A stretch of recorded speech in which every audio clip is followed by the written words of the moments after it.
Missed an episode of your favorite podcast? Choose from over a decade of content in our archives, not just the latest episode. All free at GCNlive.com. This is your call to action. Get prepared, America. Economy, survival, energy, disasters. This is USAPrepares.com. Informative radio, educational radio. Interact now by emailing instructor@USAPrepares.com or text at 434-390-7953. Class, please take your seats. Now, your instructor, Vincent Finelli. Everyone all set, cocked, locked. Here we go. Your dial set correctly to USA Prepares. Thank you for being with us today in class. Jason, thank you for engineering the broadcast. Today, we are going to wipe the smiles right off your face with facts. If you don't want that to happen, you might want to change your dial to another location. Captain John Ragan's with us. Welcome, Captain John Ragan, Senior USA Prepares Instructor. Sorry about all the good news. Yeah. Captain John, would you mind if I took just 1 minute, and you are a captain of the U.S. Air Force Reserves retired. Would you mind if I took just 1 minute and talked about ranks so that people can understand where a captain is in the U.S. Air Force ranking system? Would you mind? Sure, go ahead. Oh, okay. So the first rank is an airman basic. Okay. Then there's an airman. Then there's an airman first class, senior airman, staff sergeant, technical sergeant, master sergeant. Then comes senior master sergeant, then chief master sergeant. I'm sure you've heard some of these terms, while you're watching, or reading. Okay. Television or reading books. So you have the Chief Master Sergeant, then you have the Command Chief Master Sergeant, then the Chief Master Sergeant of the Air Force, then a second lieutenant, first lieutenant, then comes the captain. Now, a captain is just 4 steps to a brigadier general. Okay, so after a captain comes major, lieutenant colonel, colonel, then brigadier general. Then Major General, Lieutenant General, General, and General of the Air Force. Did I get that right, Captain John Ragan? Yes, you did. Okay. So I just wanted to make sure, class, that we've never delineated exactly who Captain John Ragan is. But we just gave you a little more of a hint that he climbed the ranks of the U.S. Air Force Reserves. And that's why he is that's one of the reasons why he's a senior USA Prepares instructor. He has demonstrated his capabilities. He's demonstrated his research abilities and capabilities, insight, and analysis. And today he's going to share with us some pretty terrifying information. At least I think it is. And if you'd like to follow along in class, you certainly may. And what you can do is go to his website. It's called The Financial State of the Union. The Financial State of the Union.com. Repeat, the Financial State of the Union.com. And you will see the links for USA Prepares November 13th, this class. And you can follow along in class with us.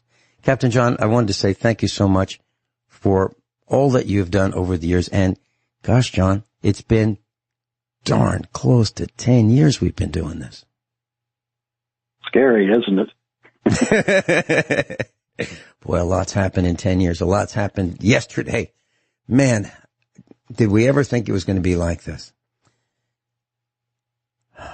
Captain John, I have one quick question for you about COVID-19. You and I are of the same belief. There are people who think that it's absolutely not true. Now we're at over 100,000 cases a day added to the list. Do you think there's any way that it's possible to believe that this is not true? That this is not a real virus?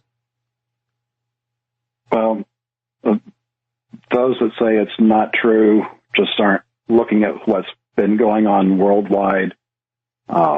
If they think that this is not a virus, then they have to not believe in, the original SARS, MERS. I mean, those are just variants of coronavirus as well. Now, what's happened is we've had a great politicalization of this virus. It's like everything that happened in the past in science just doesn't matter. And I've actually got a couple of items to talk about that I didn't put on the list, because if you talk about this virus, you can get your YouTube video censored, maybe even your channel taken off. And so you're only getting to listen to this.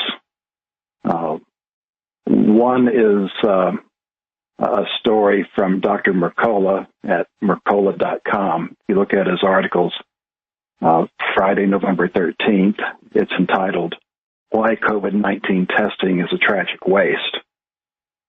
And it talks about how the PCR test was never designed to be used as a diagnostic tool. It cannot distinguish between inactive virus pieces or the live reproductive ones. And, if you've ever followed any of these CSI type shows, they get a little sample of DNA and they have to amplify it to get a large enough sample of DNA to run their tests. Well, that's essentially what's going on here. And the thing is once you do over 35 cycles, the test becomes unreliable. And they are pushing that to 40 and 45 cycles, so that even a small DNA piece of the coronavirus ends up showing as a positive test. Well, let me back up to an older way of looking at things. When I was in school, they did an annual TB test. When I was in 7th grade, I ended up with a positive TB test. They sent me to the TB clinic along with my parents, and they also tested positive. And to this day, I still have no idea how we ended up being exposed to TB. However, they took the lung X-rays and everything, had no active TB. We took the medication for a year, and never have I been diagnosed with an active case of TB.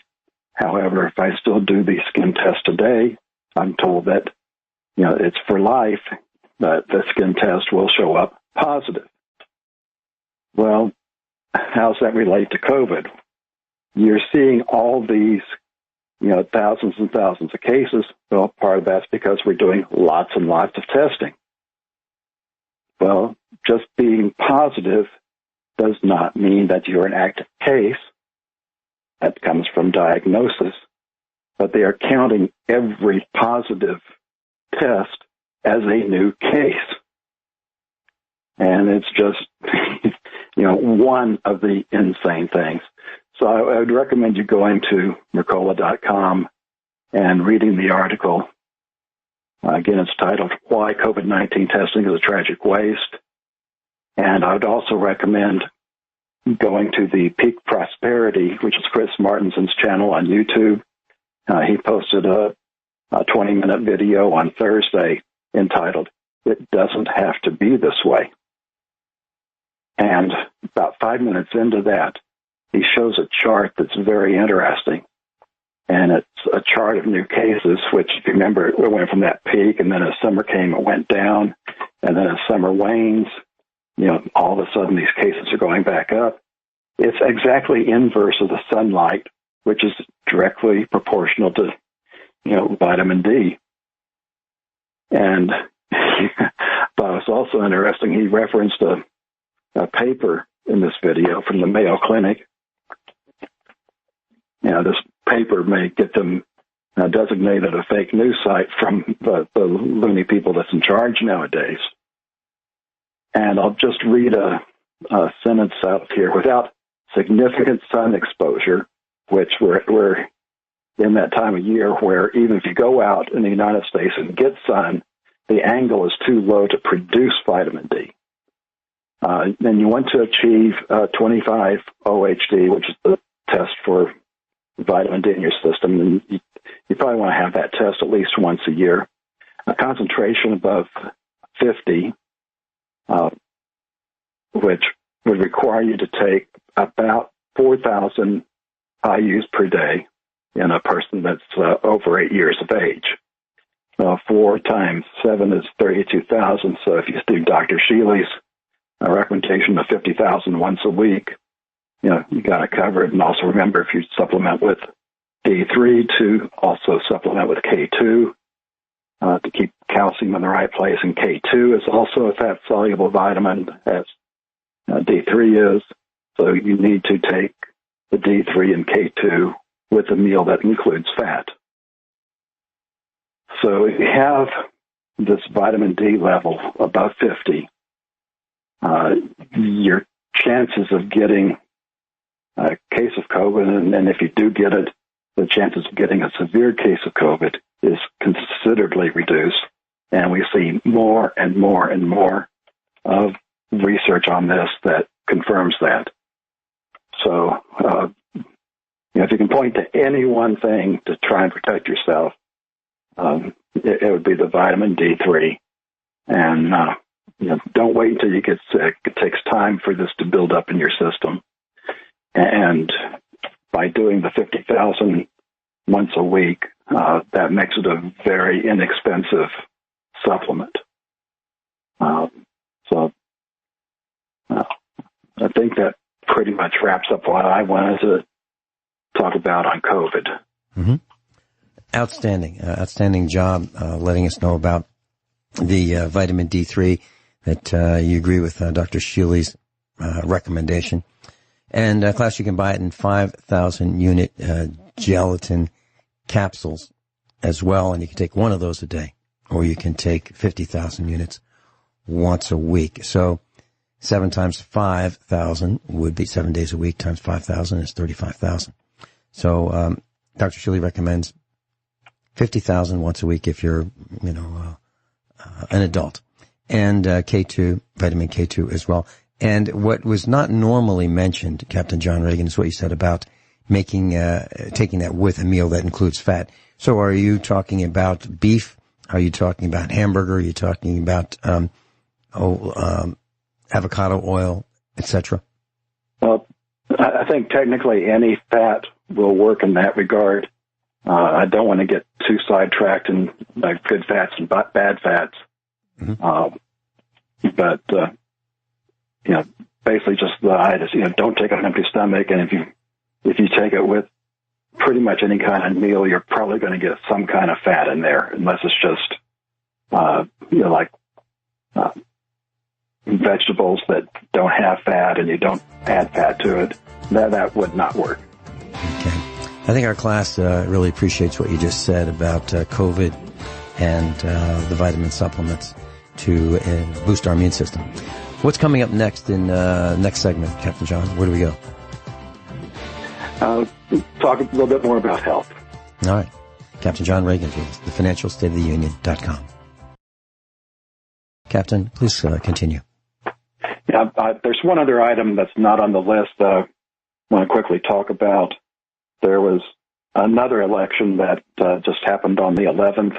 That was in Belize, which is something I've talked about as a good possibility of selecting a place outside the United States. And basically there's 2 major parties there as well, essentially the equivalent of our main 2 parties. They use the same colors, red and blue. Well, in this last election, there are 31 seats in the Belize government, and the Blues got 31 of them. So I knew Belize was already on the path to become evil like the United States, but I was expecting that to be happening over time, and since the bad guys have gotten such a majority. I'm concerned about the future of Lee's in the short term as well. So that's leaving me with trying to come up with another plan B. It's because you really only get one choice on where you're going to try to make it through the coming bad times. And I do have a video on the list talking about what's coming up with the end of this next Gleisberg cycle, which will be in the fall of 2046. That is an roughly 89-year cycle, which last happened shortly after I was born and still a baby in December of 57. And the sun was very angry at that point in time. Only now we've had the requisite number of cycles where bigger things happen. And talked about that on other shows. So I'm not going to spend a whole lot of time on that, but there is an update coming on later in this list. So back in August, I got to go to education session offered by Dr. Tennant for owners of his biomodulator. And I had gone to it in 2007 when I first got the biomodulator. We got a great price for upgrading to a new one, which earned us a one seat at this event. And it's like one evening plus 2 full days. So it's like 18 hours of education. So I can't even begin to cover everything that he did. But one of the important things out there was the importance of nitric oxide. And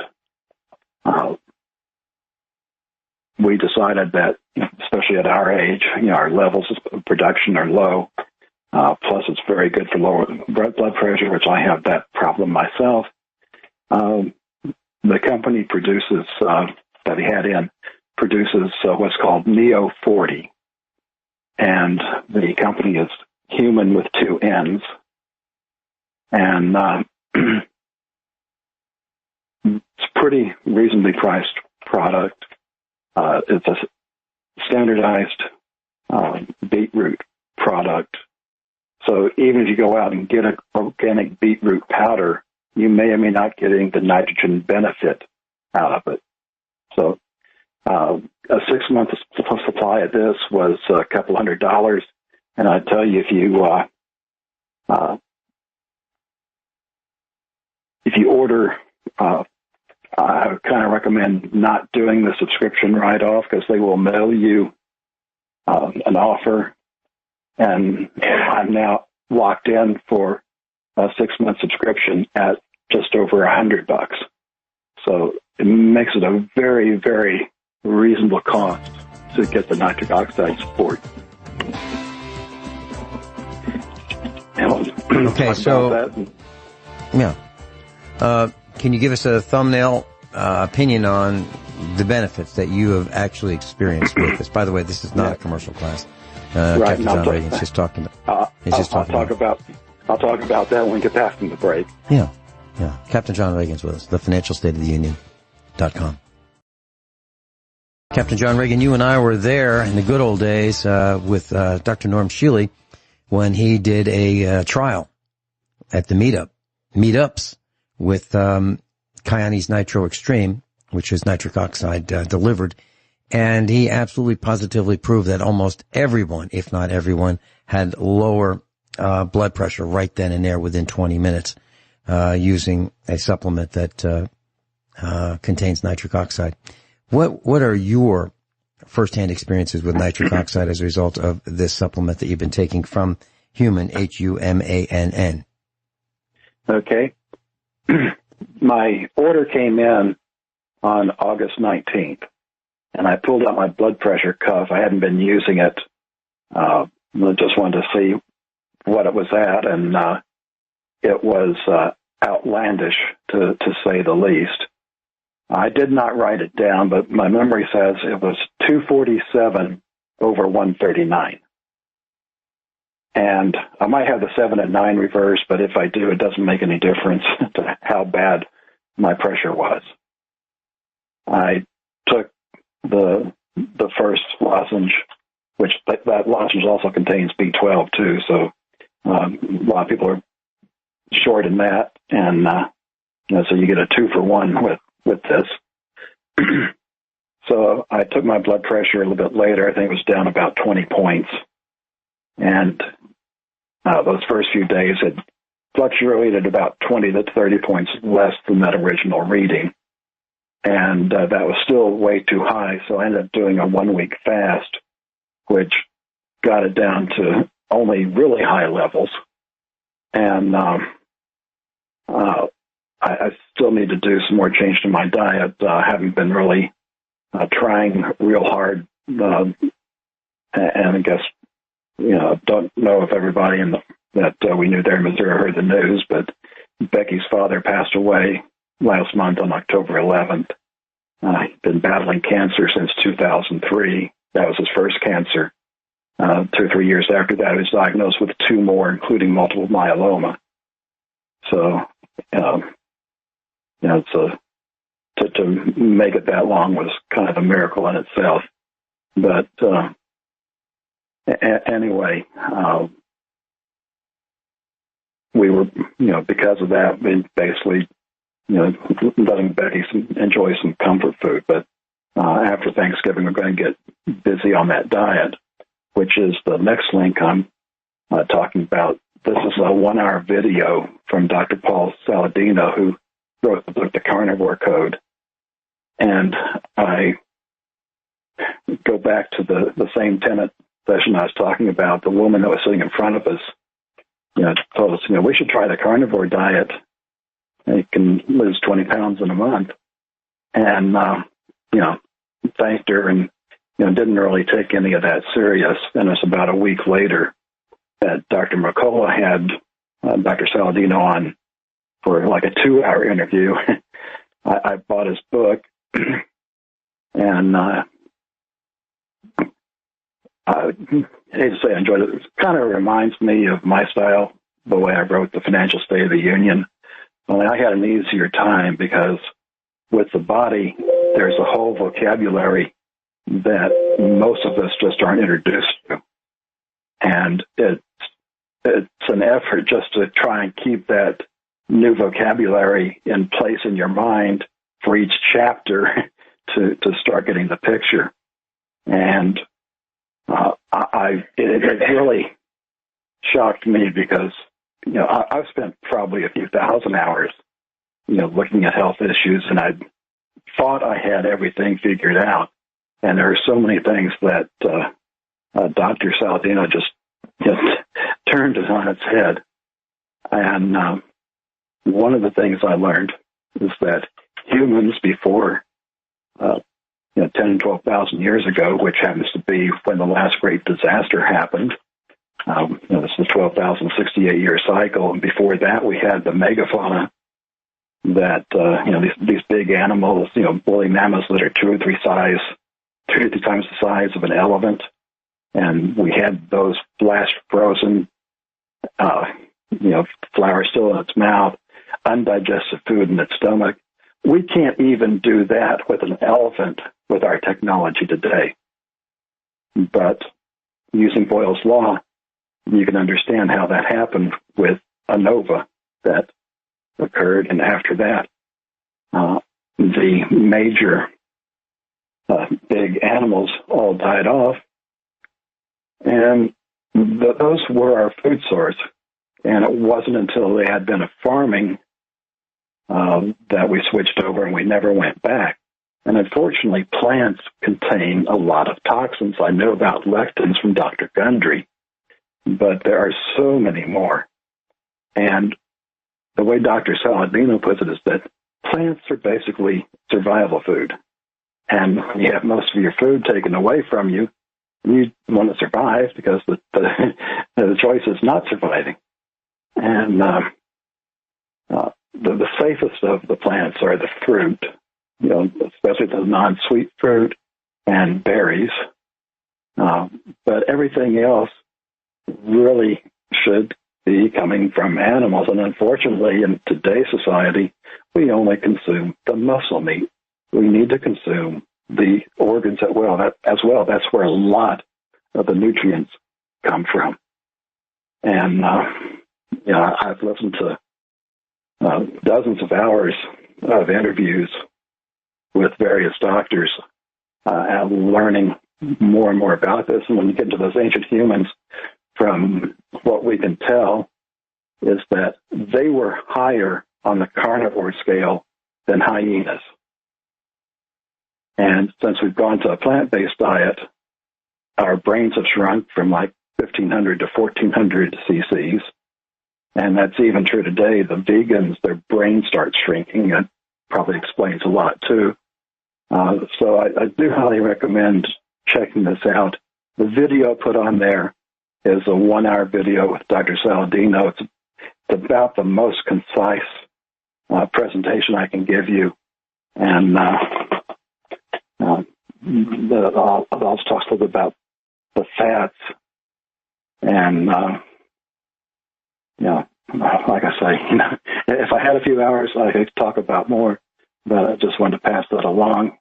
And I'll let you talk about before we get into the antisocial insecurity. Yeah. Just class, if you heard John mention Boyle's Law, that's spelled B-O-Y-L-E, apostrophe S. And if you've taken chemistry and physics classes, you've learned that with respect to gases, that as you decrease the volume, the pressure tends to increase. It's as simple as that in an overview. Captain John, please continue. Okay. With my book, I pointed out there's no way out of a financial collapse. And the question is timing. And, there's been, myself and a few other people I follow that understand all the pieces that have been surprised that things have lasted this long. But that's primarily because the entire world is on fiat currency, money backed by nothing, or fake money backed by nothing but your imagination. And we are quickly coming up to the end of the road. We were looking at pretty much a big turn of events by 2024, where the government just had to go more and more into debt, and because they wouldn't even have enough money, basically, to pay for, things like Social Security and Medicare. And with COVID, that has just accelerated that. So we're now totally into the end game. I talked about the liquidity problem that we had starting in September of last year, and the Fed threw $1 trillion at that before COVID hit. That was the repo crisis. And that got papered over by the COVID crisis and the trillions that they have spent on that. The federal government debt level is now to a point that it would have been in 2024. And everything that I talked about through the years, what's not in the models, whether you use the trustee report model or the Professor Kotlikoff, who uses the CBO, alternate fiscal model, neither one of those had a recession programmed in. Neither one of those talked about, jobs being lost to automation. And here we are with COVID. What's happened? We've got millions of jobs lost. Many of those are probably not coming back. We are accelerating the job loss to automation, especially at the lower level. So it doesn't matter if they get a $15 minimum wage pushed through. You're going to have robots at all the fast food places. So, what good's $15 an hour if you can't have a job? The robot's taken. And I just want to point out some of the the signs we see. Plus the Fed is monetizing the debt, and they're doing it in a way that would probably make today's Jews very proud. Because when you look at, when God gave Israel the law, what happened is Israel became lawyers. I'm talking about the nation, not the person. Like one of them is that you're supposed to let your land rest once every 7 years, every seventh year. And so what the Israelites would do is they'd sell that land to a non-Israelite and buy it back the following year. So, look, God, I followed your law. I didn't use the land on the Sabbath year. So what the Fed is doing, they're not allowed to directly buy the Treasury debt. So what they do is that the big banks buy the Treasuries, and then within a day or two, the Fed buys it from the big banks. So they're monetizing the debt, but they can stand up there and tell, no, Senator, we're not monetizing the debt. We're just buying Treasuries from the bank. Don't you just love the lies? So anyway, the first link in this section is the 2020 trustee report. And there's starts off with a message to the public. And, the second paragraph, these projections and analysis of these reports do not reflect potential effects of the COVID-19 pandemic on these programs. And the reason given is because we believe it's not possible to accurately adjust estimates at this time. So we're just going to use the bad estimates that we had before instead. And we'll pick up with the next link on what a bipartisan policy center says COVID-19 is going to do. Yeah, and I've one quick comment. I wanted to express our condolences to your wife, Becky, about her father's passing. Becky, we're very sorry to hear that. We'll be right back with Captain John Ragan. Captain John, I have just a quick question for you. It's about the economy, and I was listening intently to what you were saying. If the general public were smarter, would the economy collapse sooner? If the general public were smarter, if they really knew what a house of cards this is, would the economy collapse sooner? I believe the answer is yes. Do you agree with me? Probably so, because one of the things is the bad financial education we get, even at the graduate level. And my observation that I try to pass along, which is not covered in graduate school for finance, is about debt. I mean, they talk about debt, but it's in more of corporate terms and getting a return on investment for that debt. Well, on the consumer side, more debt generally does not buy you any kind of return on investment. And you have to understand that over a lifetime, you're only going to earn so much money. Now, you may be able to increase that, but for your life, it's still going to be only so much money. And when you buy something and use debt, you're stealing from your future, which means that you're going to have less when you get older. So we have, between governments, corporations, and people, the United States has now stolen over $80 trillion from our future, and that doesn't include the unfunded liabilities, which makes it more like $300 trillion. It's all impossible, and it can't work, and we're getting ready to learn that. And this next article talks about, and this is based off the Social Security trustee reports, and they're crunching the numbers from there. Before COVID, they said that the Social Security Trust Fund would be depleted like 2035, and when that trust fund is depleted, you have to cut the benefits about 21% or so. Well, they've ran numbers saying if there was another Great Recession with the effect of COVID, that that would go from 2035 to 2029. If it's double the Great Recession, that would now happen in 2026. And just to give you an idea of why it's going to be impossible to recover is the next article that I've deemed income insufficiency. It now takes 53 weeks of median wages every year to pay for basic needs. And there are only 52 weeks in a year. In 1985, it took 30 weeks of the median wage to pay for your big fixed costs. And now you need that extra week a year just for that to happen.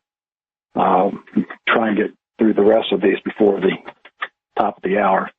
We've got the updated average wage index, which is for 2019. We won't get 2020s until October next year. The average wage, if you take all of the wages, and this is from the Social Security Agency, and then divided by the number of people, it's now just under $52,000 a year. So if you want to, if you want everybody being equal, everybody making over $52,000 a year, which includes our wonderful leaders, state and local, federal levels, not to mention, some of the highest paid public servants, known as football coaches at colleges, that make $1 million a year. Just have all of those making $52,000. But as they say, the devil's in the details. They have a chart under there, and they break out intervals of wages. So when you get to the 30,000 to 34,999 level, that's the point where you've covered half the people, half the wage earners. So if you're making over 35,000, you're in the top half of wage earners. So, like I said, we could do a lot of discussion on that, but I want to finish off the upcoming debt. This is an update that John Malden has done from when that, remember, months ago I did a report, and the slide deck that came from the Treasury Department, which is a quarterly report. It's kind of hard to read, so this redoes that. And it looks like the federal government will probably hit $50 trillion in debt by the end of the decade. And that covers that section. Yeah, class, we're going into the top of the hour break. Wait till Captain John talks about bank terminations and computer access terminations. You hang on to your hats. And that $52,000 a year annual compensation. When my dad was teaching after World War II, he was paid $2,400 as a teacher, plus $400 more because he taught science and after-school classes. So they paid him $400 more a year. $400 more a year. That's about 20 times. 20 times that. Now, the average salary. Just as a quick note, according to the Miami Herald, there's legislation, there's a bill that is attempting to prevent violent and disorderly assemblies by allowing civilians to use violence against anyone involved in the interruption or impairment of a business. The law specifies that any burglary within 500 feet of violent or disorderly assembly could be legally answered with lethal force. That's saying that if this bill becomes law, it would allow armed citizens in the state of Florida to shoot and potentially kill anyone that they suspect of looting a home or business. I just wanted to mention that. So it's getting more serious every single day in the United States of America. Captain John, please continue. Well, the next section I call energy tidbits. I've spent a lot of time over the years talking about the financial side of this and how debt is going to make it impossible to escape what's coming. Well, there's another part of the equation, and probably since the election, it's going to become increasingly important. And just to remind people, we've talked before about the models from the IPCC. That's where all this climate change information comes from. That serves as a standard for researchers. Well, the current working model out there is CMIP5. And for the last 4 decades, through CMIP5, the only bit of solar forcing in the climate models has been solar irradiation, basically sunlight, which varies very slightly over the 11-year solar cycle. But with CMIP6, which the final report is due in 2022, they've included more factors in the solar forcing, things like protons and cosmic rays and things of that nature. And if you follow Ben Davison on the Suspicious Observers channel on YouTube, and I do highly recommend you catch his news sections every morning. It just takes a few minutes. And he's also done some great reports, and he's condensed those into playlists so you can catch up on these things. But basically, every paper that's been released that uses the solar forcing of CMIP6 shows that humans are not impacting climate change. The CO2 that's generated by humans does nothing. And yet, what are politicians wanting to do? Eliminate fossil fuels. And this next article, Energy Composition, is going to show why that is so bad. Plus, with what I just said, will do nothing at all to stop what's coming, because what's happening is being caused by the sun, and it's only going to get worse and worse. So in this next article from the Institute for the Study of Energy and Our Future, it's titled "No Matter Who Wins," there's a chart. In fact, it's the last chart of the article. It's shows the world energy consumption and mix and the world GDP. The energy consumption mix is from 1800 to 2018. The GDP is from 1980 to 2015. And basically, humans used biomass, things like wood for fuel, and that pretty much was fairly constant through about the Civil War. Then we started using coal, and that kept on growing. You see the chart, it kind of curves up a bit until around World War I. And then when we get to the beginning of the Great Depression and transitioning into World War II, that's when things like oil, gas started taking off. We also started using dams, hydropower. Nuclear power has only been a small amount, even through today.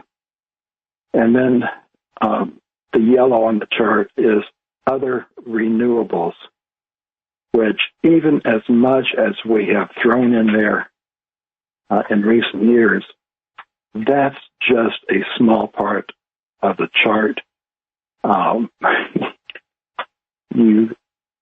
If you look at trying to get what million, sorry, I don't have what it is, MTOE. Basically, we're sitting at 15,000, and the other 14,500 is everything from biomass through nuclear, and that little sliver is other renewables. So if you want to get off oil and gas, you have to multiply that other renewables dramatically. And that gets into a bit about the next one. Solar panels are starting to die. You know, they have about a 25-year lifespan. And this article asks what you do with the toxic trash. Well, there's an even bigger question. You need silver to produce these solar panels. And there's just not very much silver in the world. I've talked about if you took all the gold that was available for money, divided up by all the people in the world, works out to about half an ounce of silver per person. Well, there's been a lot more silver mined over the years. But if you took all the silver that's out there available for monetary use, it works out to about half an ounce of silver per person. And that's because while most of the gold still exists above ground, most of the silver has been used up in some kind of industrial process. And there's getting to be less and less silver available. And then even if it were easily mined, you wouldn't be able to get enough to produce the, I guess it would be billions and billions of panels that would be needed to energize the so-called green revolution. So on one side, you can say that silver is vastly, vastly undervalued because it's going to be needed beyond what the capacity is, even to running out of silver that's available to be mined. And then the solar panels themselves are only good while the sun is shining, so you need batteries. And while lithium is a fairly common element, and you can probably do things to ramp up production there, cobalt is also needed for batteries, and that gets to be more problematic because there's not as much as that, and it tends to be in countries that are not stable. So to try and do any of these stupid recommendations like, mandating electric cars by, 2030, 2035, where the heck you're going to get the electricity from? And at the volume of cars you're talking about, where you get all of the other materials you need for the battery. It's really, just another point that we can't, as a society, keep going the way we're going.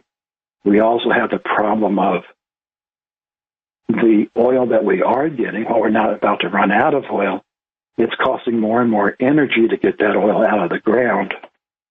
And at some point you reach a break even where the energy you put into getting oil out of the ground results in not enough energy to do anything productive with.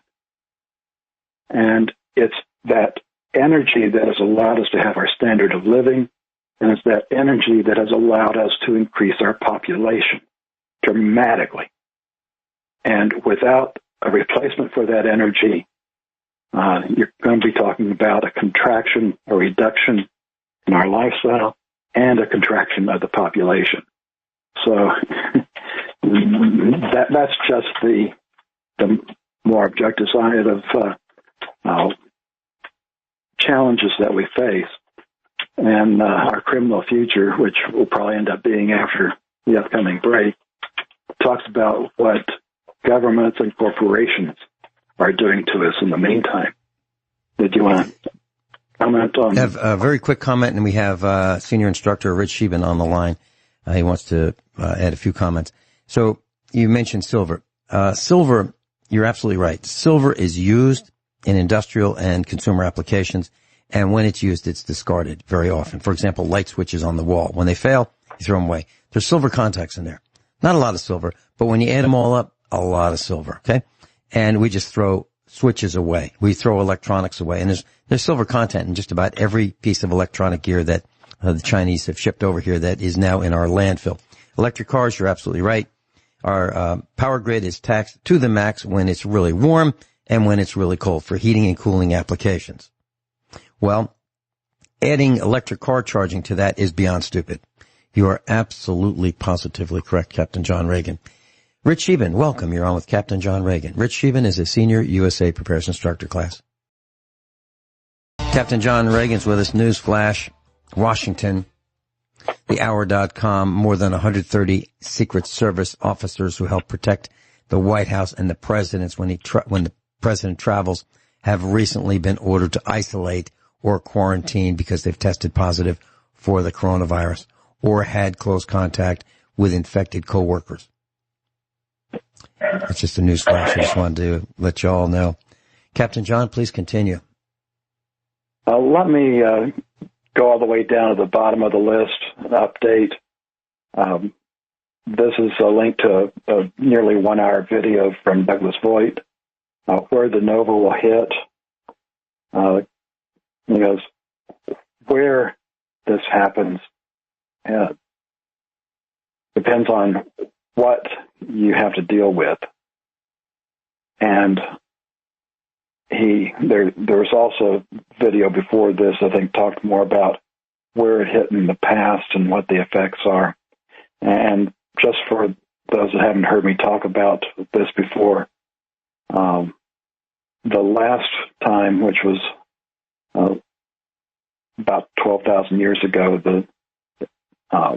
you can divide 12,068 by 89, and that's how many Gleisberg cycles that you go through that these major events occur.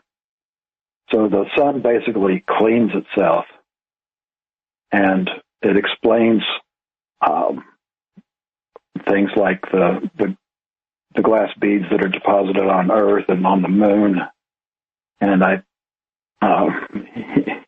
it's either an incredible coincidence or the government already knew about this.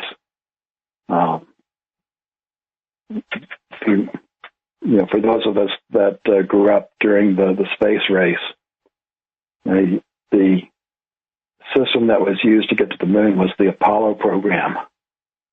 And that carried 3 astronauts to the moon with a lander. Well, why would you name a lunar program after the sun god? It's, I think, a good chance that it was code that they were going to the moon to see what the effects of the sun were. And it was, I'd have to look at the video again, but I believe it's in the 60s, that the CIA classified a book.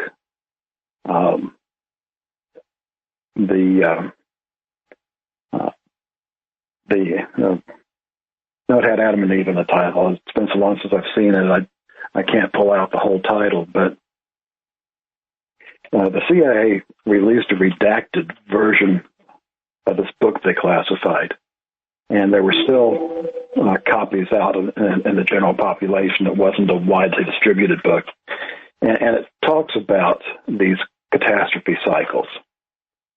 So, it does explain a lot about, underground bases, for, people other than us peons, and I tend to spell that P-E--O-N, that, our wonderful, worthy elite get to hide themselves underground while the rest of us are on the surface during the times that are upcoming. It also kind of explains why they don't care about what's going on financially, because it doesn't matter to them. Everything else is going to get wiped out anyway. And there are many, many,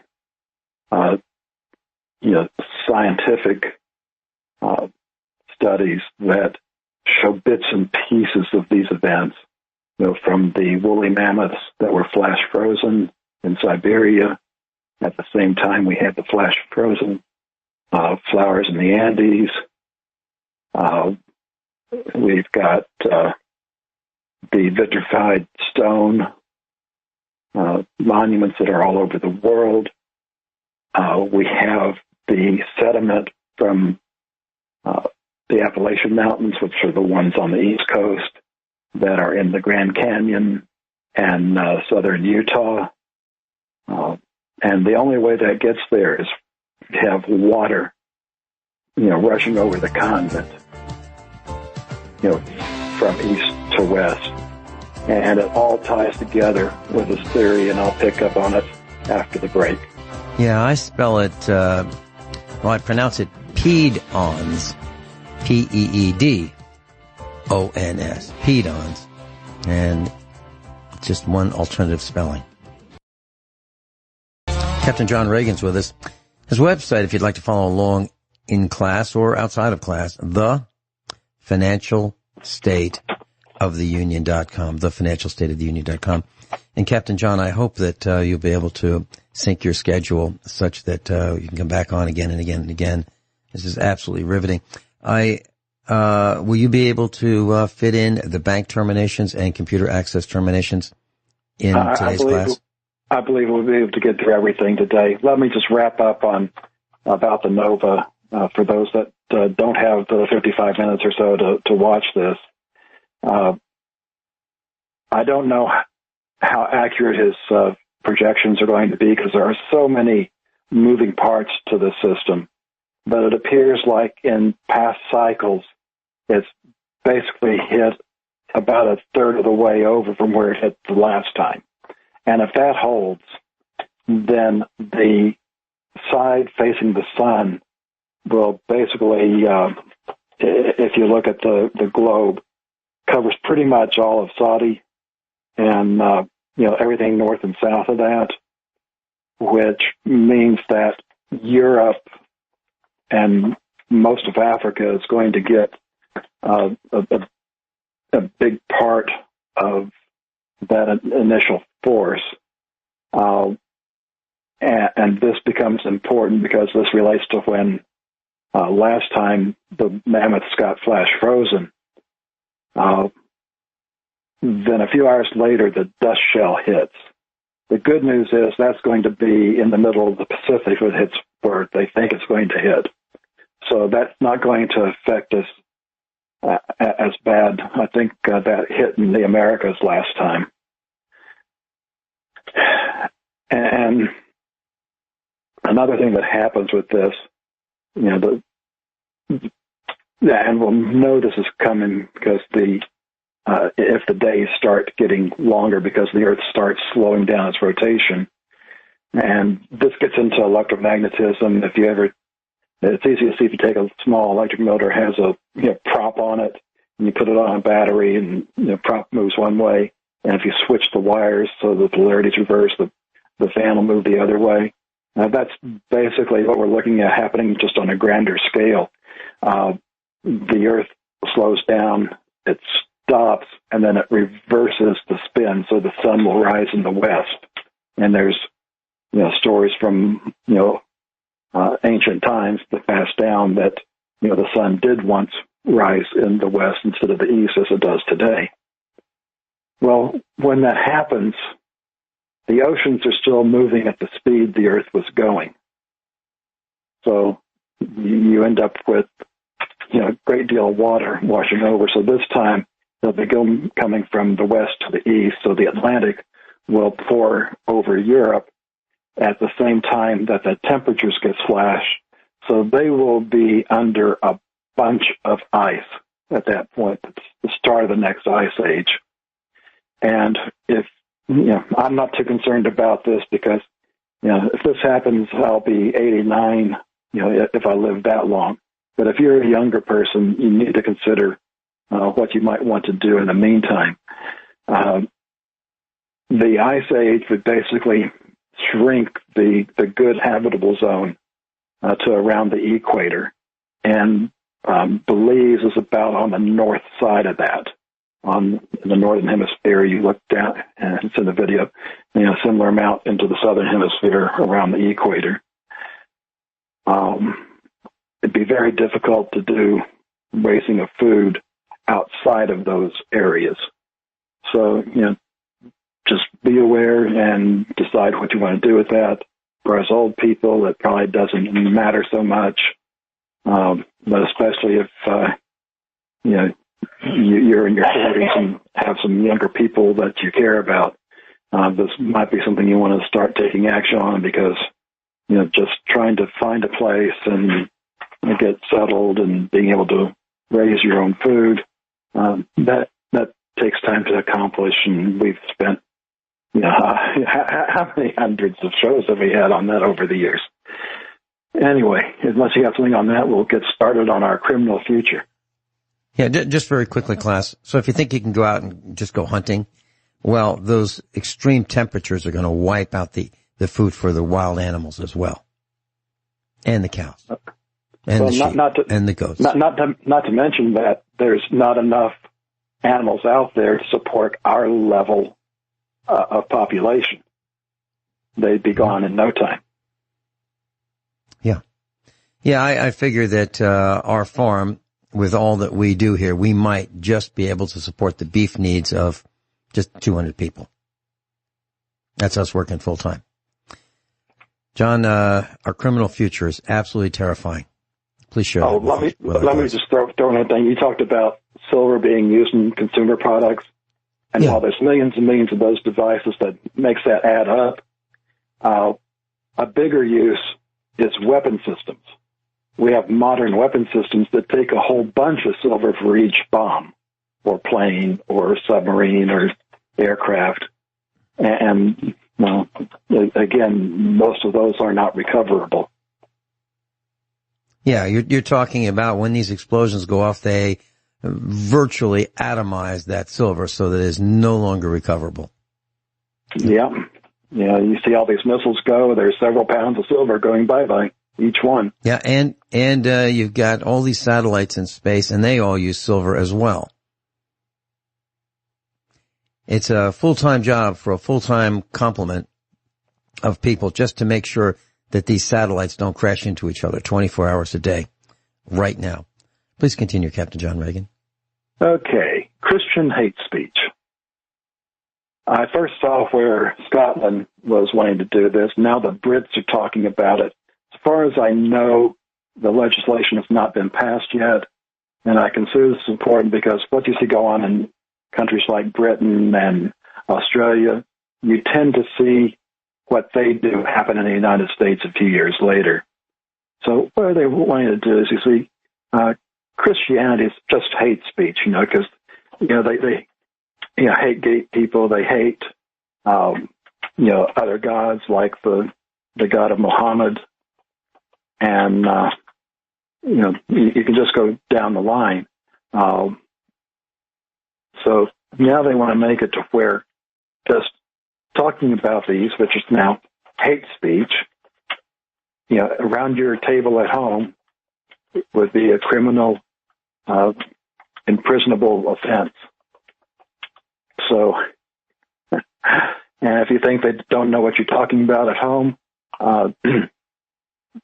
besides your cell phone, a lot of people are getting, these assistants, whether it's from Google or Apple or whatever, that is listening to your entire conversation to, give them the keyword to have the computer do what you want. So, it's kind of chilling. The only good news is these laws have not been passed yet. And I will say yet. What is scary, and I guess you point out, China already has this social credit score thing going, where that if you do what the government doesn't like, you might not be able to take the bus, ride a plane, get a job, little things like that. Well, we don't do that in the West. The corporations do it, and you see the effect of that. And it's not just things like the censorship of conservatives. It's anybody that does not agree with the Ministry of Truth. What the official story is. So, if you say like I did that, the science says that it's the sun, not CO2, causing problems. Hey, that's not right. It's CO2 causing problems, and we're not going to allow you to talk. A lot of things about the virus. If you don't say what they want, you're going to pay for it. And what is now stunning, and this is happening, this story is from the UK,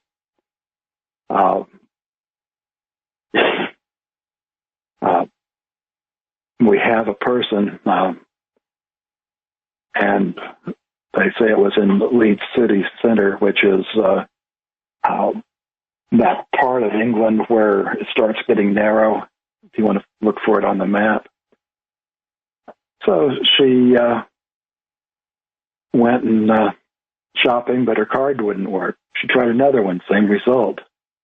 She opened her banking app on her phone and only said error.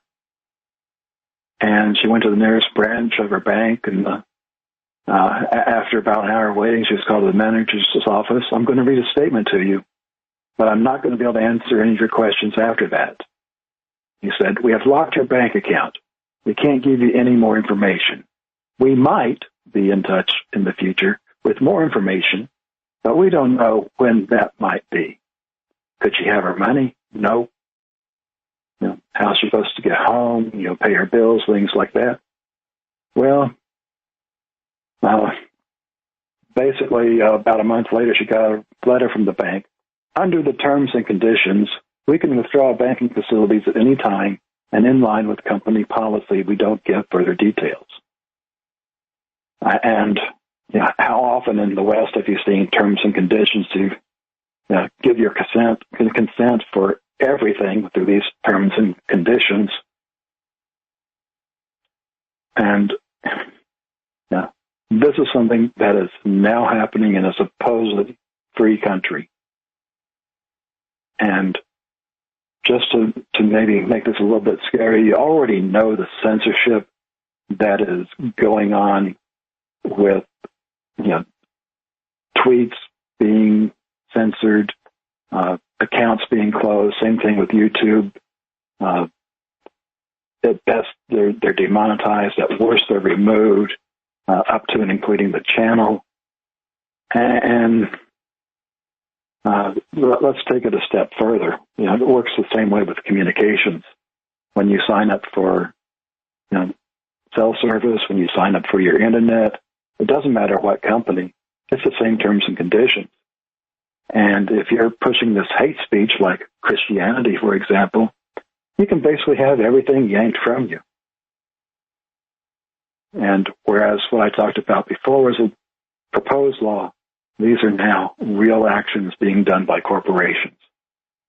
So the future, unfortunately, is here. And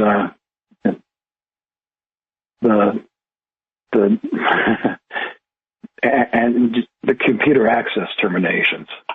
Microsoft can terminate its services to you for hate speech. So, maybe you can, transfer over and start using Android or Linux to try and do some work. But again, eventually it's going to work up to the communications where you don't even get internet access. Okay, so class, what we're talking about is if you're using Microsoft Office as a subscription, you've lost your mind. Okay, you need to go backwards. You need to go backwards to having that software live on your computer. And if you don't have cash on hand, you're not paying attention. Class Captain John Ragan's with us, and if you go to his website, the Financial State of the Union, you'll see these links. And if you follow one of the links about the current topic, we're talking about Microsoft and the technical companies and what they can do to you. If you use Microsoft and you violate their terms and conditions, they can shut you down. They can shut down your cloud storage system. Windows can stop running the Internet Explorer or Edge as your browser, Bing as your search engine, Outlook for your email, and Word for your word processing. So here's what I suggest you do. I suggest you search on the following. Go to your favorite search engine. I hope it's DuckDuckGo, DuckDuckGo, and you type in Linux Mint, Linux space MINT, comma, and the word download. Linux Mint download.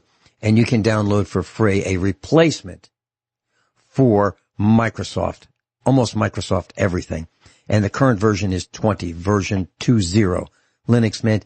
And it should take you to a site that says linuxmint.com/download.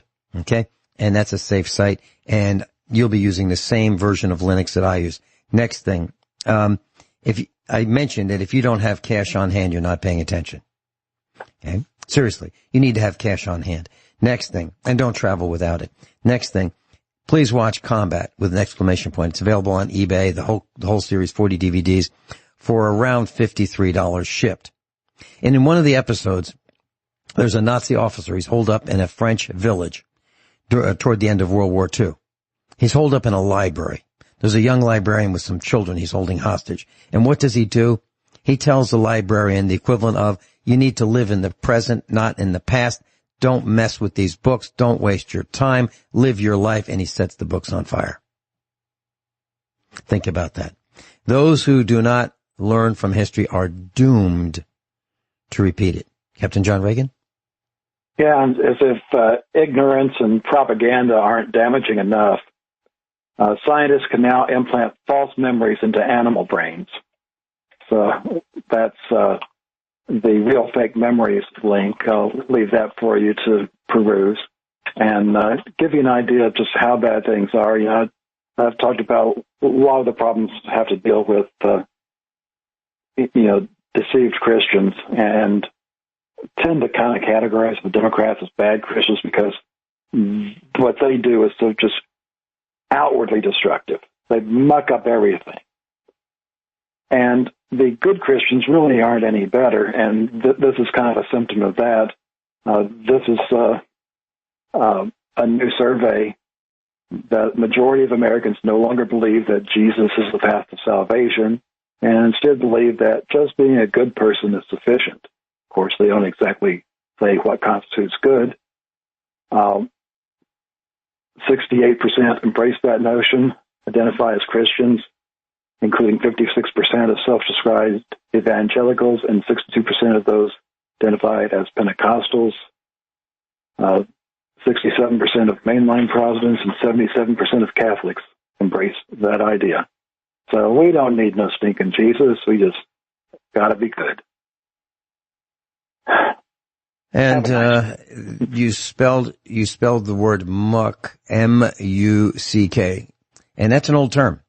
That's an old term. They used that during World War II, and I'm sure before. And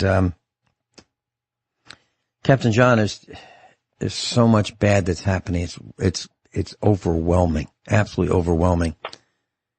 And I don't see us pulling out of this for a long time, a very long time. Do you agree or disagree? When you hit this type of reset, it takes at least 10 years. Japan's been struggling for 20 years.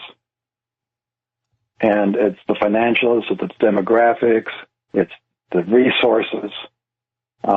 There's just no easy way out. Perhaps if they manage to create cold fusion, that could alleviate a lot of it, but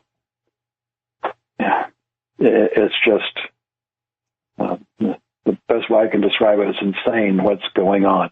And there was another article that I did not include.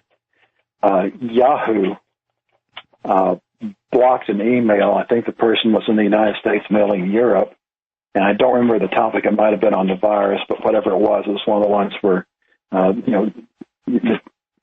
guilty of wrongthink. So, like I say, it's all in the terms and conditions. Whatever these companies say are not appropriate discussion material, you're screwed. And why would anyone trust all of their corporate jewels, personal jewels? What I'm talking about is information to Microsoft. Why would you put your information in the cloud? If you're writing a book, why would you put it in the cloud? Why not keep it on a disconnected computer that you control, that's disconnected from the internet, disconnected from hacking, disconnected from searches and things like that? That's the way to go, class, in my world. And the way to go is to have books, because it's harder to change the information in the books than it is to change the information at a single point source on the internet on some server. Captain John, thank you so much for being with us, sharing your wealth of knowledge. and being on the front lines of those in America.